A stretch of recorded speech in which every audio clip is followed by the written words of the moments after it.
Olá galera, olha aqui, hoje eu vim preparado com a minha prancheta e com os meus lápis, porque hoje é dia de eu te ensinar a fazer esboço de uma maneira rápida, prática, objetiva e lógico, eu vou usar um último adjetivo chamado indolor. E antes de você se perguntar, mas indolor? Será que a gente vai tomar alguma injeção, alguma coisa? Eu vou dizer pra você que se ainda não for inscrito no meu canal, se estiver a passeio por aqui, encontrou o canal do Titio Rodrigo, se inscreva e ative o sininho das notificações para ficar ligado em todas as novidades. E não se esqueça, converse comigo, escreve aqui nos comentários o que você acha a respeito da técnica, se você já pensava em fazer esboços assim e tudo mais pra gente trocar aquela ideia bacana. Lógico, deixa o like também, às vezes o vídeo tem 1.200 visualizações e 40 likes, né? Vamos ajudar a causa, galera. Bom, falando a respeito de esboço, antes de começar, né, o Tasmania perguntar, mas Rodrigo, por que o lápis azul? Eu gosto de fazer o esboço em cores primárias. As primárias fazem todas as outras cores. E, né, isso não é um vídeo específico a respeito de teoria da cor, mas é isso aí. Eu vou usar esse aqui, ó, um lápis aquarelável da Koh-i-Noor Hardtmuth, da Polycolor. O número é 18 e um North Club da Staedtler. Esse aqui é um lápis escolar mesmo, cera, mais cera do que pigmento. Vamos então à parte prática para eu te mostrar como é que eu faço o esboço. Eu gosto de começar os esboços sempre pensando mais na fluida, na linha de ação. A linha de ação ela resolve muita coisa na vida do esboço. Ela pré-define como que o seu personagem vai atuar. É uma coisa simplesmente maravilhosa. Então eu gosto sempre de pensar em algo mais fluido, despreocupado. Notem que eu estou pegando o lápis bem da ponta, e esse é um lápis bem texturizado, né? Ele tem mais pigmento que o normal, ele não tem a capacidade de fazer detalhes, ele não tem a ponta bem fininha. Por que eu faço isso? Porque eu consigo ser mais expressivo. Nesse primeiro momento, eu estou definindo somente formas grandes da minha figura, sem preocupação com absolutamente nada. Estou esboçando somente os shapes grandes, como eu chamo. Depois que eu definir esses shapes grandes, eu começo em cada parte onde tem um shape desse, a definir outras formas básicas dessa criatura, né? Notem que eu não tenho nada definido ainda e eu tenho certeza que você já sabe que animal é esse que eu estou brincando com ele. Então, a parte do esboço eu sempre falo que é uma parte muito fluida, muito descontraída, e é aqui que você já deposita toda a sua criatividade, né? A criatividade não vem em você depois polir isso, entupir de detalhe. Ela faz parte de você ser fluido, você ser arrojado nessa hora. Notem que eu já brinquei com o meu estilo, eu não fiz nada mais ou menos, eu já fiz direto uma criatura no estilo cartoon, para que eu pudesse brincar com isso tudo. Não tenho medo de fazer esboços feios, não tenham medo de fazer esboços feios, não tenham medo de fazer esboços achurados, porque aqui tem que entrar a sua liberdade, ok? Aqui vou definir uma linha para os olhos desse meu amigo, e aí eu posso acrescentar algum detalhe anatômico que outro que não vá matar o meu serviço, né?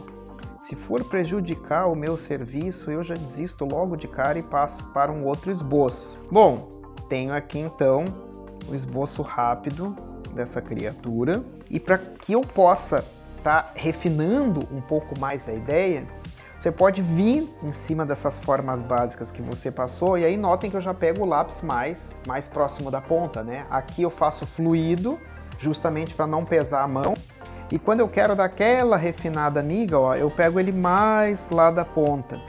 Aqui eu posso acrescentar alguns outros detalhes, e notem que aqui eu já estou brincando com o que eu chamo da famosa fluidez do traço. Estou brincando de fazer linhas um pouco mais grossas, linhas um pouco mais finas, para que fique fluido, né? Para que não fique aquela coisa dura, estática. Quando eu parto para essa etapa, é a etapa que eu não tenho mais dúvidas quanto à composição. Enquanto você ainda tiver dúvidas, não faz mal que a composição fique bem achurada, algumas pessoas chamam de sujo, né? Quando tem muita linha, muita informação, sempre vai prevalecer a linha mais forte. Notem que eu tenho muitas informações que eu deixei do traço anterior, mas a linha mais forte, mais firme que eu fizer, vai deixar o meu espectador à parte de que aquele é o traço final, aquele é o refino da ideia. Outra coisa muito legal com o esboço é que você também pode estar deixando para o espectador, para o cérebro do espectador, entender o que está acontecendo com a coisa. Por exemplo, eu fiz várias linhas aqui, né? Eu gosto de trabalhar com essa linha dupla também, para não ficar aquela coisa dura. E você deixa com que a mente do espectador possa pensar também, olha, o que está acontecendo com aquilo ali? O que aconteceu com aquela parte? Isso instiga ele a ficar no seu trabalho, a ele não simplesmente fugir, né? Dizer, nossa, eu já vi, já enxerguei, já está tudo pronto agora nessa etapa, não tenho mais nada para ver, estou indo embora. Então você acaba instigando ele a trabalhar com isso, a fazer a mente do espectador. Sempre gosto de brincar com as pinturas antigas, faziam isso com aquele jogo de iluminação, né? Separava, ficava um pouquinho analisando e depois vinha aquele monte de informação. Aqui eu tenho uma orelha e aqui eu tenho o pelo dele. Isso aqui vai ser, lógico, um tigre-dente de sabre.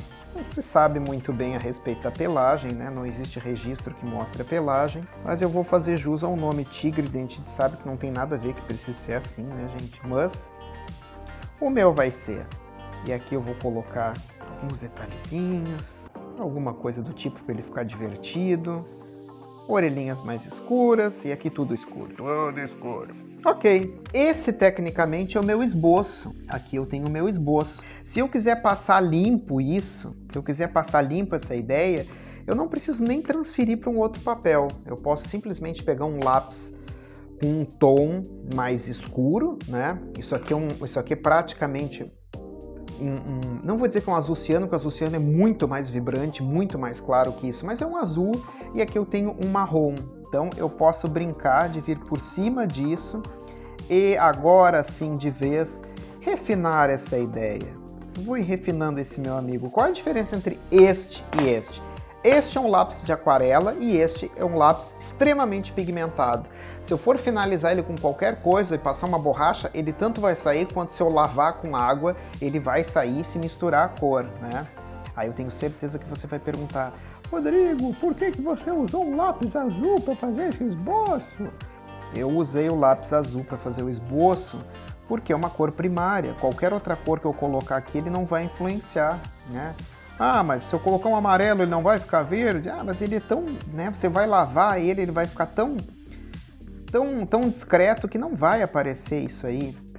E notem a diferença, esse aqui tem muito mais cera do que pigmento. Eu tenho que botar uma força tremenda aqui em cima para que possa sair ele, né? Mas também é bacana porque a ponta dura bem mais. Notem que a ponta dele dura bem mais, bem mais. E aí, outra coisa interessante também é você brincar com esse vai e vem, né? Nunca tentar resolver direto num único traço. Aqui eu também posso refinar mais essa ideia, e essa ideia refinada vai prevalecer no cérebro. Quando eu falo cérebro, tá? Não é uma coisa mecânica, assim, no cérebro. O que vai aparecer na mente da pessoa que estiver assistindo, vendo, é o tom mais escuro. É o tom mais escuro, sempre. Sempre na sua mente, o que vai prevalecer é o tom mais escuro. Então, por isso que eu digo, na hora do esboço, pode ser bem descontraído, pode ser bem fluido, não há problema nenhum. Aqui vou fazer um queixon, um queixo grande nesse amigo dente de sabre. Aqui vou acertar esse olhinho, que está olhando para cima. Se eu quiser adicionar agora as listras, eu também posso. Então eu posso simplesmente passar limpo esse esquema de listras que eu fiz, ó, nesse vai e vem, Outra coisa bacana, o bonito do lápis é você mostrar a textura, né? Não é você fazer tudo liso. Notem que eu estou fazendo todo esse trabalhadinho no mesmo formato que tem o crescimento do pelo, para já me favorecer. Então pensem nisso.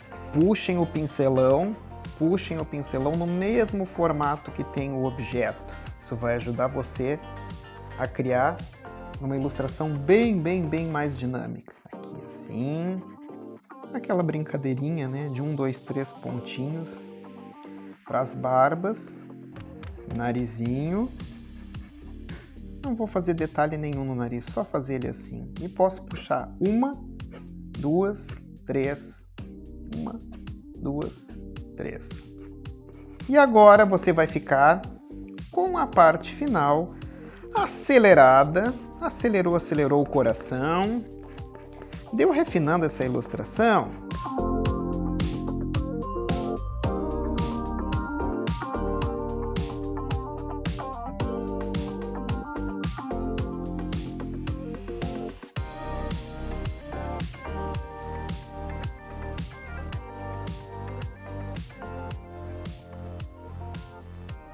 Uhul!